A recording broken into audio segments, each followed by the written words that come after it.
Hi, welcome to the Poultry Keepers Podcast. I'm Rip Stalvey, and together with Mandolin Royal and John Gunterman, we're your co-hosts for this show, and it's our mission to help you have a happy, healthy, and productive flock.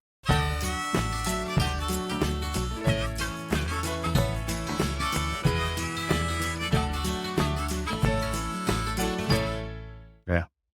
Yeah. And it's going to be, like I said, they don't tolerate wet feet and high humidity environments. And of course, after the rain, the temperatures go up and the humidity in any confined space is going to be horrible. So as much as you can do to get good airflow, Would maybe putting an oscillating fan in the coop, or would that be too much? I would just put a single directional fan across the top, pulling out the top air. Okay. Right. And that's going to naturally draft up, right? It's going to pull up so I would just like a 20-inch box fan up in the gable or up in the peak, let her go. Just get as much airflow as you can get. I mean, you can tilt it down a little bit if you're in the 90s, if your temperatures are getting insane up there, which you were talking in the pre-show that you actually had to fire up the pellet stove. So temperature isn't an issue at the moment, but then you would put that fan down closer to the bedding so the chickens can get the full effect of the fan and drying out the bedding. So you have to make a determination based on temperature where you're going to put that ventilation. You need to win the Mega Ball, the Mega Millions tonight, John. Then you can put what they call a BA fan, a big ass fan in there. You can move all the air you want to move. You can have a horse size arena. Right? Those things are incredible. They are. I just need my 30 by 20 poultry house built. Right. That's future expansion possibilities. Yeah. But you need to put two like 6-foot super fans in there. They're low speed, but they just the way their blades are designed and how long they are, they can move air. So sounded like the round tops that I used to see on restaurants in the old days. They'd put those round bonnets on the top of their exhaust fans. So they would always be turning no matter what. Going back to the 1970s now. Well, yeah, technology. I mean, they used to put those on all the old barns around here too. So they would just let heat out. Those were called cupolas. And yeah, they would just naturally vent heat and allow airflow out the roof. And it's amazing how much of a difference a cupola makes in an enclosed structure. It's phenomenal. That's truly amazing. So, all right, Rip, what do you want to get through tonight? Let's talk about, we've covered heat stress, but what about some other types of stress that our birds can experience? I know one thing that comes to mind is when you start mixing flocks together and introducing different ages of birds together. That can be a stressful situation. People need to know anytime you make a significant change or a change to a bird's environment, feed, water location, housing, new birds, all that. It's all stress. We just don't understand it. We don't necessarily have stress just because our friends come over to visit, and intermix our flock.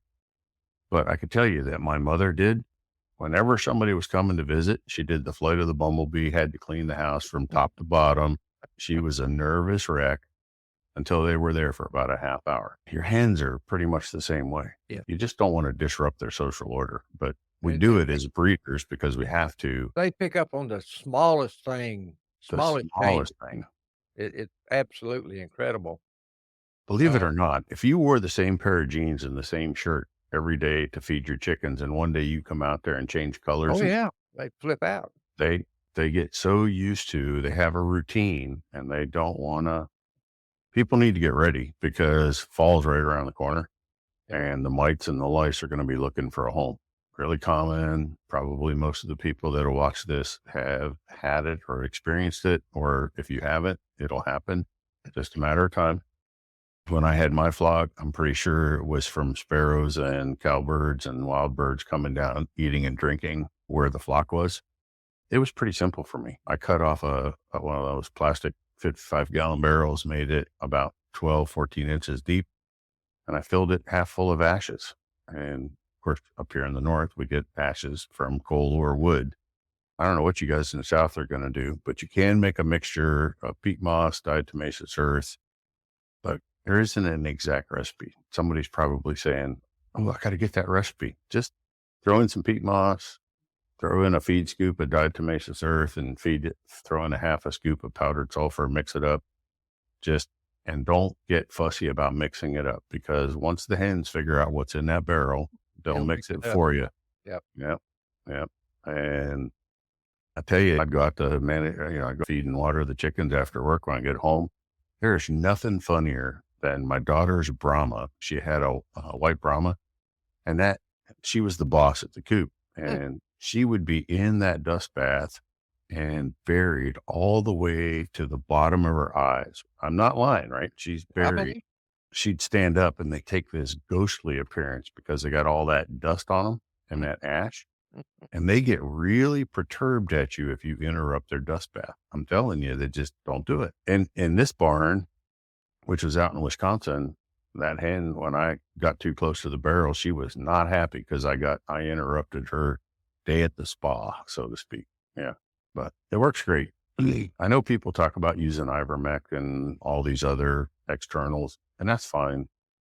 But the more and more that we use those things, the less and less effective they're going to be, because they're getting into the environment and the insects are becoming tolerant to them. So you need to start. I'm not saying never use ivermectin, but maybe one time you want to use, I think it's called Elector, right? Yeah. Elector something. I like PSP, I think. And sometime maybe you want to use a pyrethrin. Maybe then you want to, rotate what you're using. This slows down the adaptation of the insects and the internal parasites by changing up what you're treating with. It's too easy to go buy ivermectin, right? And I get a kick out of people buy it for sheep or cattle, and then they post somewhere out there on a poultry group, how do I figure out how much to use for my chickens? I just sit back and laugh. It wasn't really made for chickens, folks. Last time I looked, there's no label for chickens, or nothing on the label for chickens. Jeff, you asked what we do in the South. We don't have wood ashes and we don't have coal ashes, so we do without. About the best combination I found is some fine white builder sand, and some sulfur, maybe some diatomaceous earth, and that's worked pretty good for me over the years. The sulfur and the diatomaceous earth are your key ingredients. Right. So the sand is just a carrier. Mm-hmm. It's still an irritant to the mites, to the external parasite, but the true active ingredients are the sulfur and the diatomaceous earth. So I like the peat moss, and here's why. When it starts getting matted down or it doesn't look fresh anymore, then you can take it in the coop and add it to the bedding in there. And even with the sulfur and diatomaceous earth, and you're adding a layer of protection as far as the bedding in the coop. One less place for the mites and lice to live and hang out waiting for a chicken. Just the way I think about it anyway. Yeah. People love to do it. I love it. They go to swap meets or something and they pick up chickens, or they go to their friends, they go to a swap meet, they go to a show, and you want to quarantine them before you mix them because you don't know what you're bringing in. 2, keep them in a cage where maybe they can see each other for a week or so. And if you're in a hurry and you want to see World War IV, then go ahead and put them in there. But it's going to be ugly. There's going to be a lot of carnage. So you can sneak them in once they've gone to roost at night. So if they go to roost at, let's say, 9 o'clock, if you go out there about 10:30 or 11 o'clock before they're fully asleep, you can put the new bird on the roost.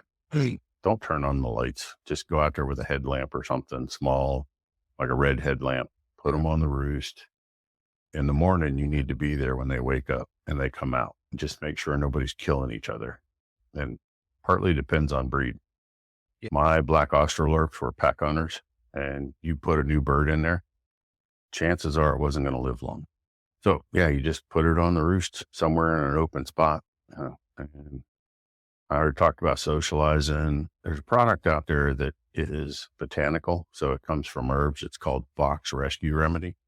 You can put a few drops in their drinking water for a few days. That'll help. Inside the coop, try and reduce the amount of total light. So you want enough for them to move around, but you don't want enough for them to light intensity stimulates cannibalizing and fighting. So keep it really muted, low light. I think you'll be a lot happier with that.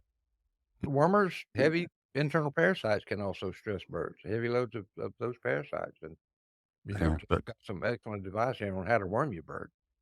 That's what I worry about with John up there with the ground being so wet. Just keep an eye on them. Do your fecals like once a week, once every 2 weeks, just to see where you're at. Just had a large flock in California. All of a sudden, birds started dying and production went from 80, 85, 90% production down into the Whoa. And that was over the course of about 2 to 3 weeks. He was just losing eggs. Finally, we cut some open and they were just full of roundworms, right? So we're trying to manage that out there. Natural wormers, you can mix equal amounts of garlic, cayenne, diatomaceous earth by volume, equal amounts by volume. If you want, you can add a little bit of milk or molasses to it just to encourage them to eat it. Not a lot. Don't get carried away. Trying to get about a teaspoon in every bird per day. Run it 7 to 10 days, 2 weeks, right? They can't taste hot. So people that are thinking cayenne, what do I want to do cayenne? They can't. Chicken doesn't have the taste buds or the sensors in the mouth or the tongue to know what capsaicin is. So it's not a problem. They don't really care. And actually, we make this mix and sell it at Fertrell. And the reason I say that is we used to sell it in tubes for horses and other animals. One day I was at a little small gathering for some horse people and squeezed some out on a little 6-inch paper plate. And I actually tasted it. And it wasn't bad at all. It sounds worse than it really is. I probably could have put it on a taco and been pretty happy. So it wasn't bad at all. And I said taco because it's John's fault. He keeps showing pictures of tacos. I know it. And I want tacos really bad. But, okay. Just to finish up on molding, make sure you clean out your coop at least twice a year. It's important to do it when your ground temperature is about 55 degrees, both spring and fall. Okay. That's when your parasite activity level is most active, 55 to 65. Once it starts getting above 70, they're not coming up the plant. They're not as active. So for us here in Pennsylvania, again, I'm looking at tax day and probably around the 1st of October. But you can get those digital thermometers and you can measure, what the ground temperature is. But somewhere in that time frame is what I'm looking at. Look, we were talking about molding earlier, and birds are trying to molt right now. It's just what they're doing. It's designed to be roughly a 45 to 60 day break for the hen. It's just part of their system. It's part of their predetermined plan, or just go with it, or actually control it, make the feed change, getting them down to a high fiber, basically the diet being 50 to 60% oats, whole oats, vitamins, minerals, very little protein, lots of oyster shell, lots of grit. Heavy birds, 3 to 4 ounces, 4-pound birds, 2 ounces. But be careful not to overfeed. Got to have enough room for everybody. If they don't go into the molt, you can consider withholding feed and water for 24 hours just to trigger it. And that should get any stubborn hens to start molting. Depending on your birds and how much internal fat they have, trying to lose anywhere from 10 to 20% of their body weight, trying to get them back down to pullet weight, right? And we were trying to collect that information and find out what pullet weight should be. Didn't get very far. Got some, but didn't get very far. Yeah. I need to change that. Molting hens right after Christmas, not really a great idea. I would say July, August, if you're not doing shows, get them away from breeding season. And so I need to adjust that. Now for commercial flocks, I like to do them right after Christmas. And the reason being is we always have too many table eggs right over the end of December. Once we get past Christmas into February, eggs always get long. There's too many eggs on the market. So, and it's also a good time to use natural light to stimulate them back into production once we get past Christmas. So it just works together with a natural plan. Yeah, I think we got one more slide. Oh, nest boxes. Yeah, it's really hard to get people convinced that their hens want privacy curtains on their nest boxes. And I don't know why. I don't know why this is one of the most difficult things I try and tell people You don't want more than one hen in a nest box at any time. You're just asking for trouble, right? And she's Check looking out. for, yeah, the hen's looking for somewhere around 9, 10 o'clock in the morning or earlier, but she's looking for the darkest place in the coop Yep. to lay her egg. Now, I bet anyone that listens to this, if I said, how many of you ever found eggs in the corner of the coop? Everybody's hand's going to go up. Something's wrong. Either the nest box is too high off the ground. She doesn't feel like she has the privacy. It's not in the right place. So you need to go look in your coop and determine in the morning between 7 and 10, where's the darkest place in your coop where those hens are going to want to lay those eggs, right? And that's where your nest box needs to be, not where it's convenient for you. I don't care what you think. It doesn't matter. It's what the hen wants, okay? Exactly. At the end right. of the day, it's all about the chicken. If you lose sight of that, you're just going to have pain and suffering. Now, when you put curtains on, the hens go in, lay their egg, they leave. They don't want to be in there for an extended period of time. So when I go into a hen house and I see hens in the middle of the day just lounging around in a nest box, Not good. no, it's not good at all, right? What else are they going to be doing in there? They're going to be depositing manure. It's a great opportunity for birds to start eating eggs or pecking eggs, right? The eggs are going to get trampled. They're going to be dirtier eggs. This was actually an Amish customer in Wisconsin, a town called Cashton, Wisconsin. His name was Chester Schmucker. For 5 or 6 years, I told Chester, I said, Chester, you really got to get curtains on your nest boxes. I know. He says, I know. I just never get it done. One year I went in there. I always go see him in February. One year I went in there. I was like, Chester, you put curtains on your nest boxes. He goes, he got a big old smile on his face. As my dad used to say, a shit-eating grin. And he goes, that's the best thing I ever did. I go, how come, Chester? He goes, I only wash half as many eggs as I used to. I wanted to smack him in the back of his head right then. And you were talking about curtains on the nest boxes. Years Yeah. ago, when you bought a galvanized nest box, they came with curtains installed. Yeah. And now they're optional. You can still get them, and people don't buy them because they don't see the need for them. Is there something to the red color on the curtain? The newer ones like hen gear and so on, they're using red. Red is a natural attractant color for a hen. There is some attraction to it. So what you do with these, if you look really close, is you take those. This is nothing more than pond liner, the black or rubber pond liner. You take the flap and you actually roll it up and tuck it in behind itself above. And so when you have pullets and you're training them to the nest boxes before they start laying, they're curious where they're going to start laying. So this gives them a chance to go in, check it out, get comfortable with it. Once you start seeing eggs in there, then you just slowly start dropping flap, right? And they're going to keep going back there because of habit and routine. So here you can lift the flaps up, get them out of the way so they can check out the nest boxes. Not too many people listening to the show are going to be using these type of nest boxes. I get it, but the curtains are still just as important. And putting it in the darkest place in the hen house at 9 to 10 a.m. is still just as important. Okay, I can't say that enough. The thing that gets me is I see so many pictures of vegetable crate nest boxes, and there's no top, there's no sides on them, and then they wonder why their birds they lay on the floor of the coop. Yeah. Or I see 5-gallon buckets that are 4 feet off the ground or Yeah. all kinds of stuff. But yeah, I see milk crates, vegetable crates, all that stuff.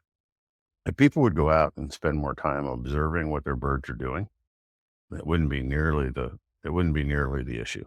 So It's interesting that you bring that up, Jeff, because in reading through some of the old poultry journals and magazines and just reading some of the articles written by the old major breeders, Barred Rocks and Rhode Island Reds and White Leghorns, those guys and ladies spent huge amount of time, really, compared to what we do today, just sitting in the coop and watching their birds. look, it's therapeutic for you, and it's also therapeutic for the chicken. I was having this conversation with one of our dealers from North Carolina, Reedy Fork Farm, and I was recapping the field trial that we did on turkeys. So my intern every day. We had 2 groups of turkeys, 25 in each group, Thanksgiving and Christmas. So Christmas got food, water, bedding change, but that's it. They got no extra interaction whatsoever, just like typical taking care of birds. Mhm. Thanksgiving, we told everybody in the office, you can go out and hug turkeys all you want, play with them, pick them up, whatever. And she dedicated 20 minutes a day to being out there interacting with them, talking to them, singing to them, whatever, petting them, playing with them. Pictures of her with turkey sitting on top of her head, sitting on her shoulder, sitting on her lap. When they got bigger, when they were getting close to processing, when she'd go sit, she'd flip her bucket over and sit in the coop out of the sun.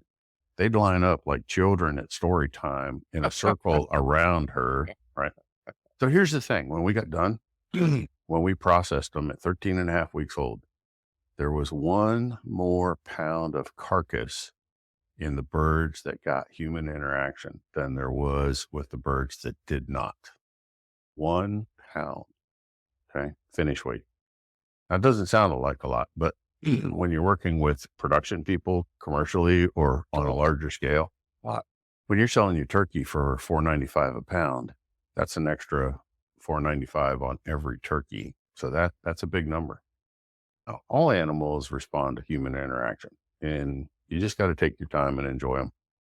They'll enjoy you just as much as you enjoy them. And if you Yeah. don't enjoy them, get rid of them. That's right. There's Yeah.